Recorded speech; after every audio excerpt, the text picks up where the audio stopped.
Today's video is not proudly sponsored by Lobro's Living Drink Organic Cola Kombucha. This is really nice. It's got like 0 sugar in it as well. Anyways.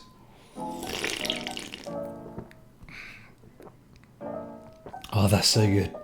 Alright, let's talk business. So, you bought a camera and you want to figure out how to book your first wedding. Well, this video is for you. If you're not a photographer, or perhaps you're a makeup artist or a henna artist, then you could still apply any of these tactics towards your business. I hope some part of it helps. So if you do like this video, make sure you show it some love by hitting that like button down below, commenting, subscribing, doing all that good shit, and it'll really help us out. Okay, so now let's talk about the irony of wedding photography and how you actually get started in it. Now, anyone knows that as soon as you buy a camera, you need a portfolio in order to, build your credibility as a wedding photographer.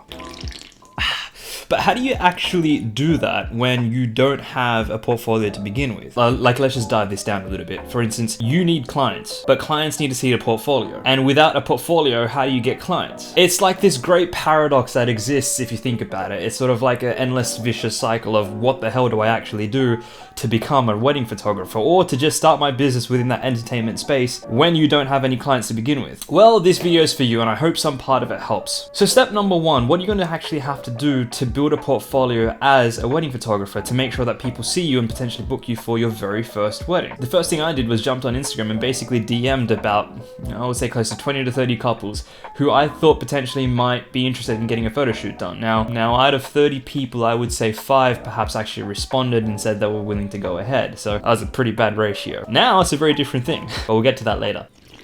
What was I going to say? So the good thing about DMing 100 people, or as many people as you could potentially think, is that it does a couple of things. It lets them know that you're a photographer starting out in your journey, and they start keeping tabs on you, believe it or not. The other thing is it builds your development and practice as a potential photographer. So at least if you can't get weddings, you can potentially do engagement sessions or pre-shoots or anything else other than a wedding that might signify or revolve around a couple potentially getting married. But now all these steps in hindsight would take you closer towards being a wedding photographer. So don't discard the fact that you might need to do this a few times.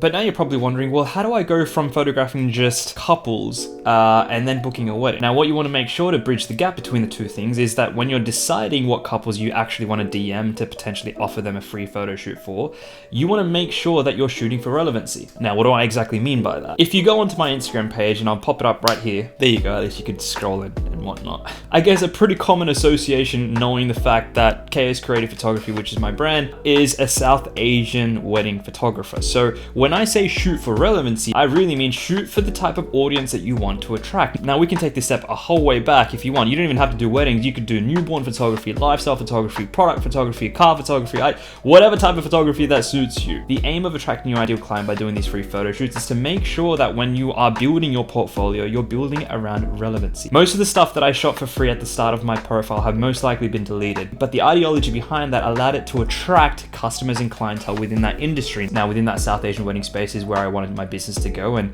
those are the type of couples that I wanted to attract. So what did I do? I basically DM'd a whole bunch of different borderline brown people within Sydney that I basically knew of. You could actually do it a bit more strategically if you like. If you know that someone potentially has a bit of a following or an influence, perhaps DM them. See what happens. I mean, the worst that they're going to say is, sorry, we're not interested. And the only thing that you lose is, okay, a bunch of time. That's it, 5 minutes.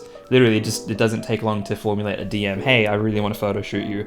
Can you please come out with me? And that's how you basically start your journey. Now, a pro tip when reaching out to these couples, something to keep in mind of, usually it's okay or better to do potentially couples who are already engaged. The reason as to why I say that is because they're naturally going to be on the hunt for finding a wedding photographer. Now, let's just say you come around and say, hi guys, in that level of enthusiasm. I'm a wedding photographer and I'd love to take you guys out for a photo shoot with complete no expectations or strings attached. In return, all you guys get is a whole bunch of edited photos. What do you think they're going to do most? They're going to look at your content when you give them the free photo shoot and go, wow, this person's actually really good. Now, yes, in hindsight, a perfect role would mean that everyone that we do that to is going to do that the entire time. Naturally, that's not going to happen. I would say about 85% of the time. However, the remaining percent potentially might look at you and go, you know what, this person's actually good, which is exactly how I landed my first client. So shooting for relevancy and shooting for couples that are basically engaged are two of the biggest ways that I basically grew my portfolio to where it is today.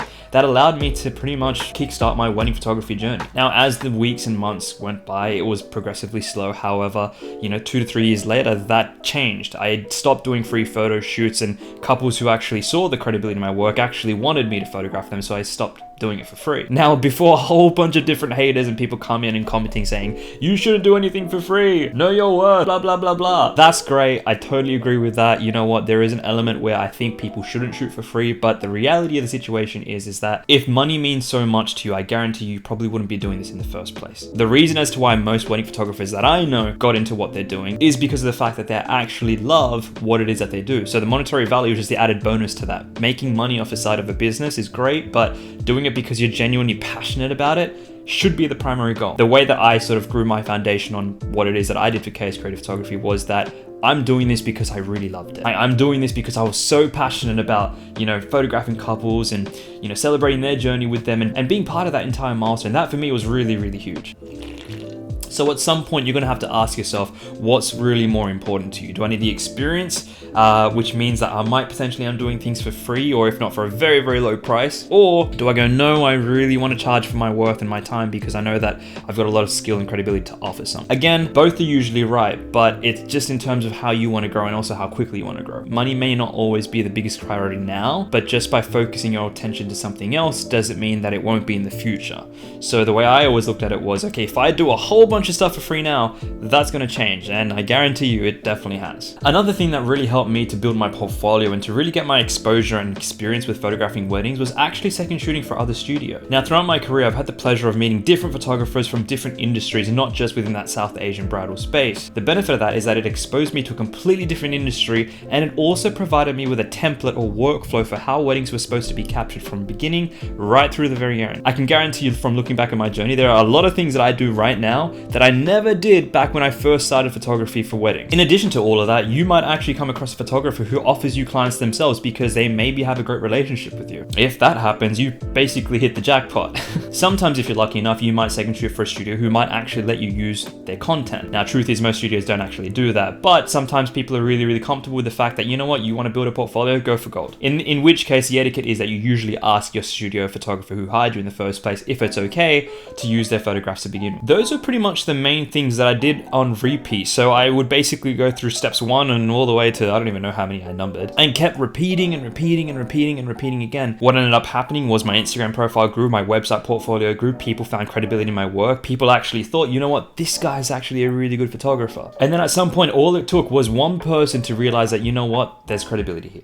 There's a level of skill that this person potentially has. Mind you, if you're familiar with my channel, you perhaps would have known that I started off my photography journey with birthdays, baby showers, clubbing photography, maternity shoots, random things that had nothing to do with weddings. The benefit is that you actually understand how to capture people. Now, at the end of the day, weddings are just another event. Let's just be honest here. The core similarity between, say, a birthday and a wedding is that you're photographing people and emotions at the end of the day. You're there to document the beginning of the event right through to the very end. And the benefit of doing all these small events is because of the fact that when you get to a point where you know when you have to photograph weddings, you already know the basics about photographing emotions, getting candid reactions, following a template or workflow that you know operates on the day, and building a relationship with your clients to ensure that you're making sure that you get all of those photographs of those key moments without them missing.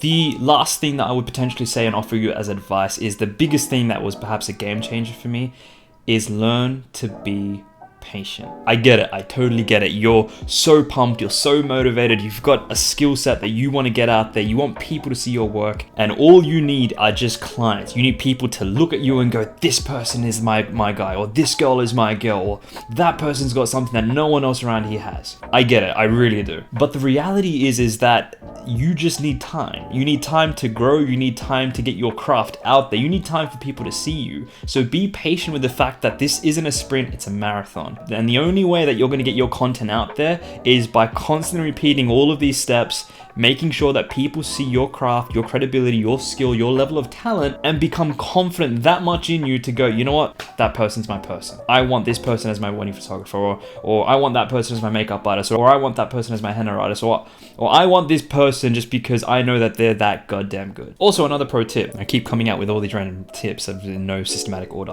When you're trying to find couples to message, don't don't just stick to one platform. I say it time and time again.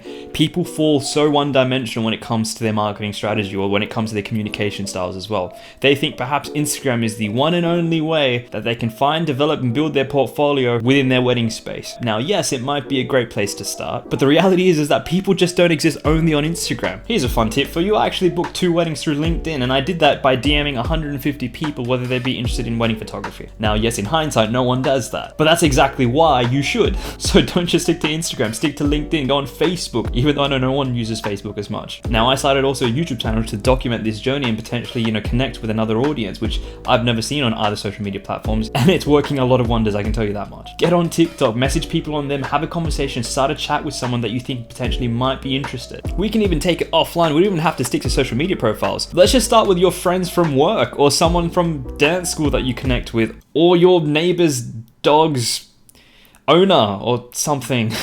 The thing is that you don't have to just use social media for your advantage here. Yes, the reach is easy and connecting with 1,000 people is easy, but I can guarantee you there are easily 5-6 people in your immediate network of connections who you could just approach and go, by the way, I'm a photographer and I'd love to take you out. So there's really no need to overcomplicate this, by the way. Now, when it comes to inquiries and perhaps people email you or directly message you on social media, there could be a chance that they're going to ask for your quotations, your prices, and what your charges are. Now, you've got a couple of options about this, but what I found worked for me was pretty simple. I literally walked into there with no expectations of what even to charge, which in hindsight, if I think about it, was actually a good thing, because when I looked at my own service, I knew very well that I was undercharging like crazy. But the benefit of that is it just prevents another barrier for someone to go, you know what, no, I'm okay. If I'm going to pay for that much, then I may as well just go for someone who's a bit more experienced. So don't be afraid to lower your prices just because of the fact that okay, fine, you're still building a portfolio. Yes, charge if you'd like to still charge, that's great. Or even shoot for free, go for gold. But understandably, I remember when I was shooting my first wedding, just to give you a bit of perspective, what I charged for a 5-day back-to-back Indian wedding back when I first started about 4 years ago is maybe equivalent to what I would charge for 1 day's worth of work today. So keeping that in mind, understanding this entire process is all relative. You're starting off your journey because you want to build your portfolio. And to build a portfolio, you need to understand that monetary value shouldn't be your foremost priority. I get it, you're learning to run a business, because that was also my biggest challenge as well. Like, how do I grow a portfolio but also make an income at the same time? And for any of you who want to take it full time, it's even harder because now that's your main source of income. Mind you, what also helped was I did a corporate job and I did this at the same time. So therefore, what it meant for me that earning an income through photography wasn't really a big deal for me. The goal literally was just building, developing, growing my skill, make sure I was getting better at my craft, making sure that whatever talent that I had and no one else could do, or if anyone was doing, I was doing the best at. I was savage in my growth because I really wanted to make sure I was narrowing in on my craft, that I was really developing my core skill set so that tomorrow, the next wedding that came around who I really wanted to land as a client would look at my work and go, you know what? I want this person to be my wedding photographer. And there you go, guys. I hope you find this video somewhat useful. I understand that some people watching this may not necessarily be wedding photographers, and that's okay. Anything that uses somewhat of a social media profile to portray someone's skill or talent or their craftsmanship on whatever it is that they're trying to pursue, this video is definitely for you. That's it, guys. I'll leave that video with you. If you did like this video, show us some love, hit that like button down below, comment, do the subscribe button with the bell notification icon turned on, and I will see you lovely kids in the very next video. Cheers, guys. Have a great day.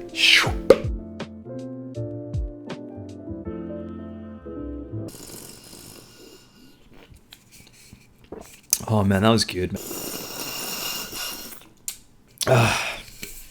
For something that tastes really good, I'm surprised it's just got less than 1 gram of sugar in it. But I really have to question it, right? Because usually anything that tastes that good is always really sugary. Great in your gut. Promotes great gut health. I'm sure it does. Anyways, I highly recommend this. Yeah, this is a really good can. All right, that's it.